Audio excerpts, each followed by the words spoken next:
유명한 열연 프로 무한도전의 인기에 편승하여 여자 무한도전이 나와서 나름대로 성공을 거두고 있을 때였습니다. 모 여자 연예인이 어떤 토크쇼에 나와서 사실은 자기가 그 프로의 원년 멤버가 될 수 있는 기회를 놓쳤다고 아쉬워했습니다. 그녀는 제작자로부터 출연 제의를 받고 생각해 보겠다고 대답했는데, 하필이면 그 첫 촬영하는 날이 자기가 패널 멤버로 출연하고 있던 다른 연예 프로와 겹치는 날이어서 둘 중에 하나만 선택해야 하는 입장이었습니다. 많은 고민 끝에 그녀는 결국 여자 무도 쪽을 포기했는데, 이유는 그 프로가 과연 성공할 수 있을지 확신이 서지 않았고, 또 만약 잘못되면 그나마 있는 밥줄마저 끊어질 것이 걱정되었기 때문이라고 했습니다. 하지만 결과적으로는 그처럼 흔들리고 불안한 마음 때문에 인기 연예 프로의 고정 멤버가 될 수 있는 호기를 제 발로 차버린 격이 되었던 것입니다. 신앙생활에서도 그런 일이 벌어질 수 있는데, 바로 사도 바울이 1절과 2절에서 형제들아, 우리가 너희에게 구하는 것은 우리 주 예수 그리스도의 강림하심과 우리가 그 앞에 모임에 관하여 영어로나 또는 말로나 또는 우리에게서 받았다는 편지로나 주의 날에 이르렀다고 해서 쉽게 마음이 흔들리거나 두려워하지 말아야 한다는 것이라고 경고해 주는 사실입니다. 여기서 바울은 데살로니가 교회 성도들에게 우리 주 예수 그리스도의 강림하심에 대해 1장에 이어 계속 언급하는 가운데, 그와 동시에 벌어질 한 중대한 일을 두고 우리가 그 앞에 모임에 관하여 라고 했습니다. 즉 예수님께서 재림하시는 날에는 그 주님을 믿고 기다리던 모든 신자들이 다 그분 앞에 한자리에 함께 모이게 되는 것입니다. 그야말로 우주적 교회에 속한 참된 성도들이 드디어 천국 공동체의 고정 멤버가 되는 그 자리야말로 우리에게는 신앙생활의 결승점이나 다름없습니다. 하지만 문제는 지상교회에 속한 교인들 중에는 그 영광스러운 자리에 들어가지 못할 사람들이 있을 것이라는 사실입니다. 흔들리거나 란 배가 바람이나 물결에 흔들리는 것을 뜻하며, 두려워하거나 란 안정감을 유지하지 못하고 계속 불안해하는 것을 가리킵니다. 데살로니가 교회 안에는 교인들로 하여금 그처럼 마음이 신앙의 중심을 잡지 못하고 흔들려서 구원의 확신을 지키지 못하는 가운데 끝내 영적 파선 상태에 빠지도록 만드는 자들이 있었던 것입니다. 그들은 영으로 즉 어떤 특별 계시를 받았다고 주장하면서 말로나 즉 입으로 헛소문을 퍼뜨리기도 하고, 우리에게서 받았다는 편지 즉 사도가 보낸 것이라고 사칭하는 가짜 편지까지 돌리면서 주의 날에 이르렀다 하고, 즉 예수님은 이미 재림했다라고 주장했습니다. 만약 거기에 넘어가서 쉽게 마음이 흔들리고 두려워하게 되면 결국 재림하신 예수님 앞에 모이는 그 자리에는 들어가지 못하는 안타까운 도중 탈락자가 되고 마는 것이었습니다. 이 시간 저는 주신 말씀을 통해 성도가 과연 어떻게 해야 자신의 신앙생활에서 그처럼 흔들리거나 두려워하지 않고 끝내 그 재림주 앞에 모이는 영광스러운 천국 멤버가 될 수 있는지를 함께 상고해 보고자 합니다. 첫째, 우리는 예수님 재림이 가까워질수록 더욱 거세어질 이단의 미혹에 절대로 속지 말아야 합니다. 3절부터 12절까지 함께 봉독하겠습니다. 누가 어떻게 하여도 너희가 미혹되지 말라. 먼저 배교하는 일이 있고 저 불법의 사람 곧 멸망의 아들이 나타나기 전에는 그날이 이르지 아니하리니, 그는 대적하는 자라 신이라고 불리는 모든 것과 숭배함을 받는 것에 대항하여 그 위에 자기를 높이고 하나님의 성전에 앉아 자기를 하나님이라고 내세우느니라. 내가 너희와 함께 있을 때 이 일을 너희에게 말한 것을 기억하지 못하느냐? 너희는 지금 그로 하여금 그의 때에 나타나게 하려 하여 막는 것이 있는 것을 아나니, 불법의 비밀이 이미 활동하였으나 지금 그것을 막는 자가 있어 그 중에서 옮겨질 때까지 하리라. 그때 불법한 자가 나타나리니 주 예수께서 그 입의 기운으로 그를 죽이시고 강림하여 나타나심으로 폐하시리라. 악한 자의 나타남은 사탄의 활동을 따라 모든 능력과 표적과 거짓 기적과 불의의 모든 속임으로 멸망하는 자들에게 있으리니, 이는 그들이 진리의 사랑을 받지 아니하여 구원함을 받지 못함이라. 이러므로 하나님이 미혹의 역사를 그들에게 보내사 거짓 것을 믿게 하심은 진리를 믿지 않고 불의를 좋아하는 모든 자들로 하여금 심판을 받게 하려 하심이라. 아멘. 이미 주의 날이 이르렀다고 주장하는 거짓말에 대해 사도 바울은 어떤 일이 나타나기 전에는 그날이 이르지 아니하리니라고 천명했습니다. 저희 진짜 예수님의 재림이 있기 전에 반드시 그보다 선행되는 징조가 있다는 말인데 그것이 곧 먼저 배도하는 일이 벌어지는 것이라고 했습니다. 이 배교란 원래는 정치적 배신자나 군사적 배반자를 가리키는 단어인데 여기서는 물론 신앙적 배교를 뜻합니다. 이것은 곧 예수님 재림 직전에 대환란이 있을 것이며 그 때문에 신앙을 저버리는 교원들이 많이 생길 것을 가리킵니다. 그 대환란은 불법의 사람, 곧 멸망의 아들이 역사에 등장함으로써 초래될 것인데 이하의 본문에서 대적하는 자, 악한 자 등 다양한 이름으로 불리고 있습니다. 그 용어와 내용은 다니엘 7장, 8장, 11장에 기록되어 있는 예언과 일맥상통하는 것으로서 이 불법한 자는 곧 적그리스도를 가리킵니다. 이것은 우선 대적하는 자라는 이름 자체가 곧 하나님을 대적하는 자라는 뜻이며 그가 신이라고 불리는 모든 것과 숭배함을 받는 것에 대항하여 그 위에 자기를 높이고 즉 자신을 신들 중에 최고의 신이라고 스스로 높인다고 한 것만 보아도 명백한 것입니다. 그 적그리스도가 저지를 최악의 행위는 곧 하나님의 성전에 앉아 자기를 하나님이라고 내세우는 일이 될 것이라고 했습니다. 마가복음 13장 14절에 보면 예수님께서 이 적그리스도의 출현을 가리켜 멸망에 가정한 것이 서지 못할 곳에 선 것을 보거든 이라고 하시는데 여기서 서지 못할 곳이 바로 하나님의 성전으로서 본문의 내용과 정확하게 일치합니다. 특히 멸망에 가정한 것이란 말의 헬라어는 남성형 동명사로 되어 있기 때문에 이것이 어떤 물체가 아니라 사람인 것을 강력하게 시사해 줍니다. 다시 말해서 예수님 재림 직전에 등장할 적그리스도는 기독 신자로 하여금 하나님 대신 자기에게 예배할 것을 강요할 자로서 어떤 형태로 나타나고 어떤 세력을 등에 업고 활동하든지 간에 하여튼 본질적으로는 이단인 것입니다. 6절과 7절은 정확하게 해석하기가 좀 까다로운 난해구절입니다.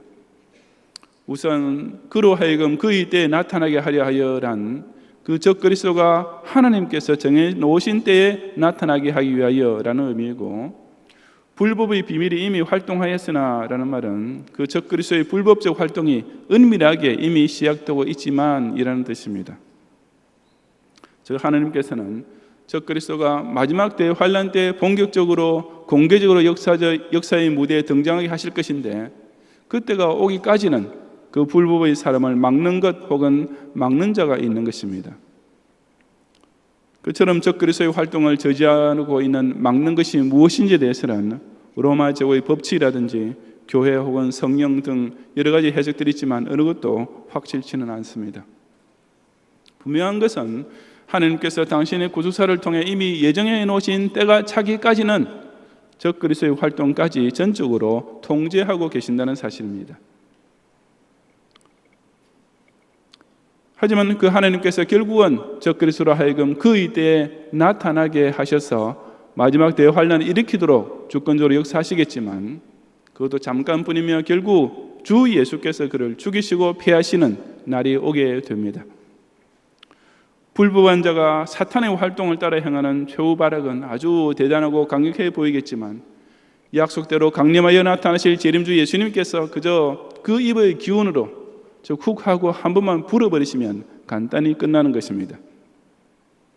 그리고 비단 적그리스도뿐 아니라 바로 그의 모든 능력과 표적과 거짓 기적과 불의 모든 속임에 넘어간 자들 역시 멸망하는 자로 함께 전락될 것이라고 했습니다. 그들은 하나님께서 예수 그리스도를 통해 보내신 진리의 사랑을 저버리고 그 대신 미혹의 역사에 홀려 거짓 것을 믿으며 그 결과 불의를 좋아하는 모든 자들의 무리에 속하게 되었기 때문입니다. 이단에 넘어간 배교자들은 애당초 예수님을 믿지 않았던 불신자들과 똑같이 심판을 받게 되어 마귀와 그 사자들을 위하여 예비된 영원한 불에 함께 던져지고 마는 것입니다. 텔레비전의 토크쇼 같은 데 보면 연예인들 가운데 사업이나 주식에 투자했다가 망한 사람들이 흔히 나옵니다. 물론 다 지난 일이니까 이제는 그냥 우스개로 이야기할 수 있지만 실상 그 얼마나 안타깝고 억울한 일이겠습니까? 근데 그런 식으로 소위 몇 방을 날렸다는 사람들의 공통점은 다들 팔랑귀의 소유자라는 사실입니다. 저 누군가 곁에서 저 회사에 투자하기만 하면 금세 대박이 터질 거야 라고 귀띔만 해주면 당장 솔깃해져서 그 주식을 샀다가 대박은커녕 그동안 어렵게 모았던 돈을 홀랑 날리고 마는 것입니다. 이단의 미혹에 쉽게 넘어가는 교훈이야말로 진짜 영적 팔랑귀가 아니겠습니까? 우리 성경 공부 함께 봅시다 라고 하면서 기성교원들에게 접근해오는 이단의 교리란 조금만 정신을 차리고 살펴보면 참 유치하고도 저질적인 불의의 속임수에 불과합니다. 그런데도 적지 않은 지상교회 교원들이 그 꼬임에 걸려드는 바람에 지금까지 그토록 열심히 신앙생활을 해오고도 결국에는 구원함을 받지 못하는 탈락자로 전락되고 마는 것입니다. 세상 사회에서도 사기꾼은 자기한테 사기당한 사람에게 절대로 변상해주지 않습니다. 나라의 법 역시 사기꾼을 감옥에 넣을 수는 있지만 피해자에게 국가의 돈으로 보상해주지는 않는 것입니다. 결국 속는 놈이 바보일 뿐입니다. 이단에게 속은 사람도 똑같습니다.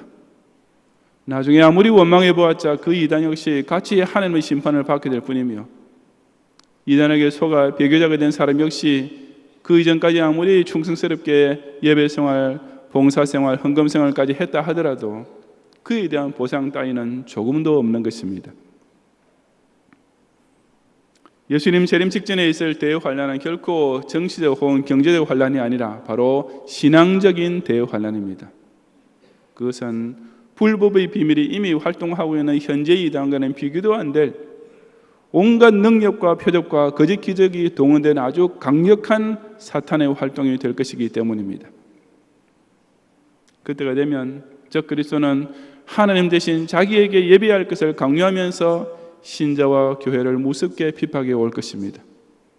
그 마지막 대환란을 이겨내려면 지금 아직은 하나님께서 그 불법의 사람을 막아주고 계실 때 이단이 불법의 비밀로서 우리를 속이려 하는 것 정도는 간단히 물리칠 수 있어야 하지 않겠습니까? 왜냐하면 그 미혹에 넘어가면 아무리 지금은 기독 신자라도 끝내는 멸망하는 자들과 같이 심판을 당하게 될 뿐이기 때문입니다. 누가 어떻게 하여도 너희가 미혹되지 말라 하는 이 엄중한 경고를 자신의 심정에 깊이 새기는 가운데 주님의 재림이 가까워질수록 점점 더 집요하면서도 강력해질 이단의 온갖 속임수를 넉넉히 물리침으로써 결코 배교자의 무리에 끌려가지 않는 성도들이 되시기를 바랍니다. 둘째로 우리는 선지자와 사도로부터 전해진 전통적 신앙을 중심으로 끝까지 굳건하게 서 있어야 합니다. 13절 이하 17절까지의 말씀을 함께 봉독하겠습니다. 주께서 사랑하시는 형제들아, 우리가 항상 너희에 관하여 마땅히 하나님께 감사할 것은 하나님이 처음부터 너희를 택하사 성령의 거룩하게 하심과 진리를 믿음으로 구원을 받게 하심이니 이를 위하여 우리의 복음으로 너희를 부르사 우리 주 예수 그리스도의 영광을 얻게 하려 하심이니라. 그러므로 형제들아, 굳건하게 서서 말로나 우리의 편지로 가르침을 받은 전통을 지키라. 우리 주 예수 그리스도와 우리를 사랑하시고 영원한 위로와 좋은 소망으로 은혜를 주신 우리 하나님 아버지께서 너희 마음을 위로하시고 모든 선한 일과 말에 굳건하게 하시기를 원하노라. 아멘. 지금까지 이단의 미혹에 대해 경고해준 사도 바울은 이제 그처럼 흔들리고 두려움에 빠져있는 마음을 굳게 붙잡아 주시는 것이 무엇인지를 되새겨주기 시작했습니다. 그는 우선 데살로니가 교회 교인들을 두고서 다시 한번 마땅히 하나님께 감사할 것이 있다고 하는데 그것은 곧 하나님께서 그들을 구원받을 자로 예정해 주신 사실이었습니다. 그 구원은 하나님이 처음부터 너희를 택하사에서 출발한 것이라고 했습니다. 이것은 곧 하나님께서 만세 전부터 주권적으로 택자를 예정해 주신 사실만이 죄인이 구원을 받게 되는 동기요 이유가 됨을 가리키는데 바로 앞의 문단에서 구원함을 받지 못하도록 유기된 자들과 극단적으로 대조됩니다. 그처럼 택함받은 사람이 구원을 받게 되는 과정은 13절 하반절에 나오는 대로 성령의 거룩하게 하심과 진리를 믿음으로 구원을 얻게 되는 것이었습니다.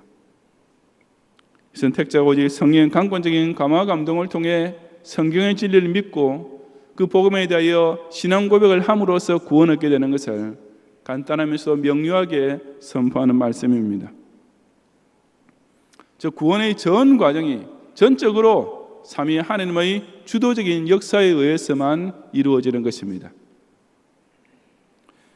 그런데 그 하나님의 구원 역사가 구체적으로 적용되는 방법을 두고서 사도 바울은 이를 위하여 우리의 복음으로 너희를 부르사 우리 주 예수 그리스도의 영광을 얻게 하려 하심이니라고 선언했습니다. 좀 이상하게 들리지 않습니까? 조금 전까지 구원은 하나님의 선택에 따라 성령께서 예수님의 복음을 믿게 만들어 주심으로써 이루어진다고 해놓고 여기서는 감히 우리의 복음이라고 말하고 있는 것입니다. 하지만 물론 이 말은 바울이 우리가 만들어내는 복음 혹은 우리가 소유하고 있는 복음이라는 의미로 한 말이 아니라 우리가 전한 복음이라는 의미로 한 말입니다. 즉 택자 구원의 전 과정을 전적으로 주장하고 계시는 분은 분명히 하나님 한 분이시지만 그 하나님께서는 사도들이 전파하는 전도의 미래라는 것을 통해 그 사역을 구체적으로 완성해 나가시기를 기뻐하시는 것입니다. 바로 원로 목사님께서 하나님의 구속사는 교회를 중심으로 선포되는 캐리그마 운동을 통해 전개되어 간다라고 말씀하신 그대로입니다. 그리고 그처럼 사도들이 전한 복음을 통해 부르심을 받은 택자는 결국 우리 주 예수 그리스도의 영광을 얻게 됩니다. 이 말씀은 적어도 이 문맥에서는 신자가 예수님께 영광을 돌리게 된다는 뜻이 아니라 신자가 원래는 예수님께만 속해 있던 영광을 자기도 황궁스럽게 입게 된다는 뜻입니다. 즉 예수님께서 재림하실 때 모든 신자들이 예수님과 똑같이 영광스러운 존재로 변화하게 되는 것, 곧 성화의 마지막 완성 단계인 영화를 가리키는 말씀입니다. 그처럼 영광스러운 구원의 반열에 꼭 함께 서기 위해서 데살로니가 교회 성도들이 해야 할 일이 곧 굳게 서서 말로나 우리의 편지로 가르침을 받은 전통을 지키는 것이라고 했습니다. 이 굳게 서라는 말은 앞서 나왔던 흔들리는 것과 정반대입니다. 말로나는 앞의 5절에서 내가 너희와 함께 있을 때 이 일을 너희에게 말한 것을 기억하지 못하느냐라고 바울이 언급한 것처럼 데살로니가 교회 교인들이 사도들의 설교를 통해 직접 들은 것을 가리키며 편지로 가르침을 받은 것이란 이 데살로니가 후서처럼 나중에 신약 성경이 된 사도들의 서신을 통해 배운 것을 뜻합니다. 다시 말해서 이단의 미혹에 넘어가지 않고 신앙을 굳건하게 지킬 수 있는 방법이 곧 사도들이 가르쳐준 전통적 신앙을 지키는 데에 있었던 것입니다. 여기서 전통이라고 번역된 말의 헬라어는 파라도시스인데 오래전부터 전해오는 관습이나 계율 등을 가리킵니다. 가르침을 받은 이라는 말에서 받다라는 단어가 영어로 handover, 즉 변하지 않고 계속 전달되다는 뜻을 가지고 있는 것도 이와 일맥상통합니다. 이 전통이라는 단어는 예수님께서 바리새인들을 가리켜 너희는 어찌하여 너희 전통으로 하나님의 계명을 범하느냐라고 책망하시던 그 장로들의 전통에 사용된 것과 똑같습니다. 하지만 여기서는 말로나 우리의 편지로 가르침을 받은 것이라고 했으니 곧 사도들의 설교나 서신을 두고 데살로니가 교인들이 반드시 지켜야 할 전통이라고 한 것입니다. 그렇다면 이 전통이란 오늘날의 성도에게는 곧 선지자와 사도에게로 한 성경 말씀이 되는 것이 틀림없습니다. 왜 우리와 성정이 같은 사람에 불과한 선지자와 사도들이 쓰는 글이 우리가 영화의 자리에 들어가기 위해서 꼭 지켜야 할 절대적인 전통이 되는 것이겠습니까? 왜냐하면 이 전통의 원래 출처가 바로 하나님이기 때문입니다. 앞서 설명한 대로 비록 복음이 선지자와 사도들을 통해 전달되긴 했지만 그 복음을 통해 택자 구원이 완성되는 전 과정은 오직 하나님의 주권적인 예정과 섭리와 역사를 통해서 진행되고 있기 때문인 것입니다. 오늘날의 현대교인들이나 자유주의 목사와 신학자들은 전통이라는 말 자체에 아예 거부감을 가지고 달려듭니다. 전통적 신앙을 지키는 기독신자를 가리켜 보수라는 정식 명칭 대신에 수구라는 딱지를 붙이는 것도 바로 그 때문입니다. 즉 신앙의 전통, 장로교회의 전통, 복음의 전통 이런 것들은 다 고리타분한 것이며 크게 오도되고 있는 것들이니 모조리 뜯어 고쳐야 한다고 매도하는 것입니다.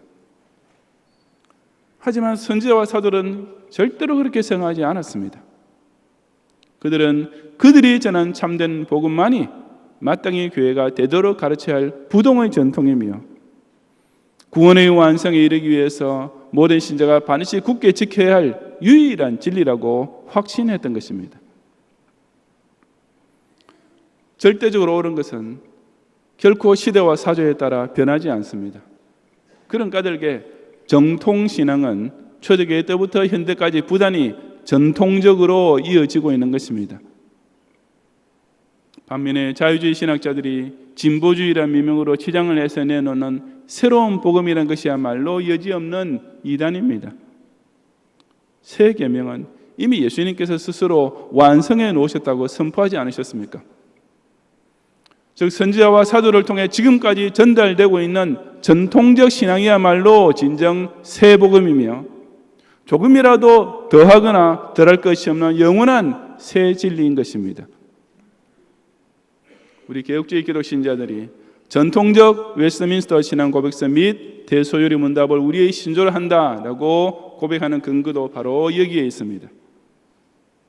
하나님께서 택자를 구원하시는 방법으로서 기뻐하시는 전도에 미련한 것, 성령께서 감화감동하시며 보증해 주시는 구원하는 참된 복음, 예수님께서 십자가를 통해 완성하시고 선포해 주시는 구원의 유일한 길이 바로 오늘날까지도 바른 목사를 통해 강단에서 선포되고 있는 전통적 신앙에만 있기 때문입니다.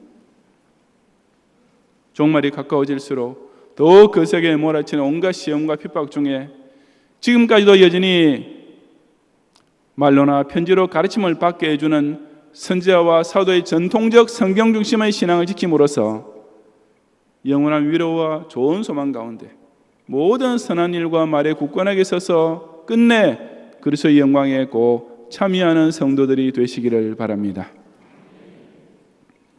성도 여러분, 요즘 보이스피싱에 속아서 피해를 입는 사람들이 많습니다. 바로 팔랑귀를 가진 사람들이 자기가 시키는 대로만 따르면 사기꾼이 은행 계좌에서 돈을 인출해 가능성을 막을 수 있다든지 혹은 너무 많이 낸 공과금을 돌려받을 수 있다는 말에 그냥 홀랑 넘어가는 것입니다. 제가 우리나라에 가져왔을 때 저도 하마터면 당할 뻔했습니다.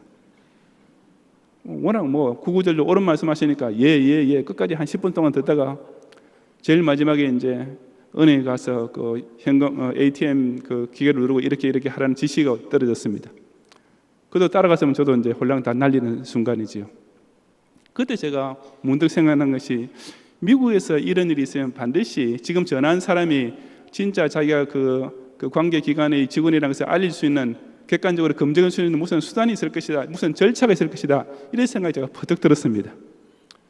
그래서 거기다 질문하니까 이 사람이 그때부터 말을 이렇게 우물쭈물 하더니 결국 정체가 드러나고 저는 마지막 순간에 그 미혹에서 벗어나게 된 것입니다. 즉 금융기관이나 국가기관에서 반드시 지키는 정식 절차만 제대로 알아도 그런 속임수에 결코 걸려들지 않을 수 있는 것입니다.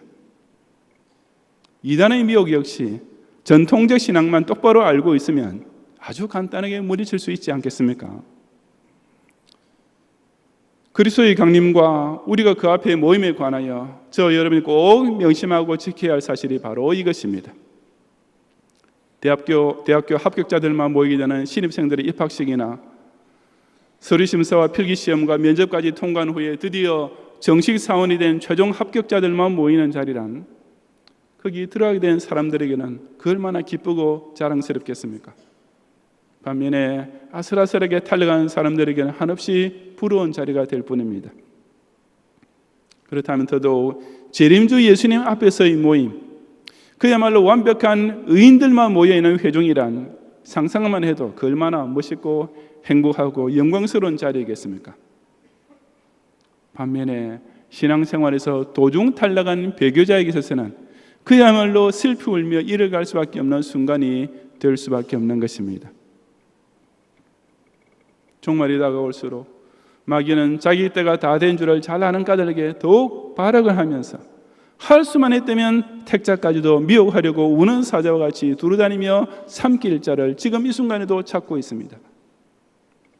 만약 그 이단의 미혹에 넘어가서 구원을 놓치게 되면 평생을 교회 출석했다 해도 그 때문에 오히려 더 억울한 일이 될 수밖에 없는 것이고, 그래서 예수님께서는 그런 사람은 슬피 울며 이를 간다고 하신 것입니다.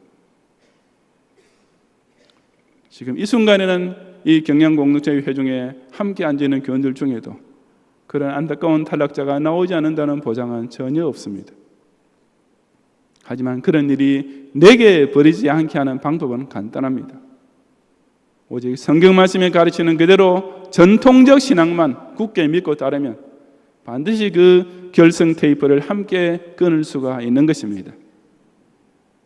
그리스도의 강림이 가까워질수록 신자로 하여금 구원함을 받지 못하게 하기 위해 온갖 이단 사설로서 미혹해 오는 불법의 비밀에 속지 말고 오직 하나님께로부터 출발하여 선지자와 사도를 거쳐 오늘날까지 참된 교회와 바른 목사를 통해 가르침을 받게 해주는 전통을 지킴으로써 그 주님 앞에 모이는 자리에 꼭 영광스럽게 함께 서는 경양의 성도들이 되시기를 주님의 이름으로 축원합니다.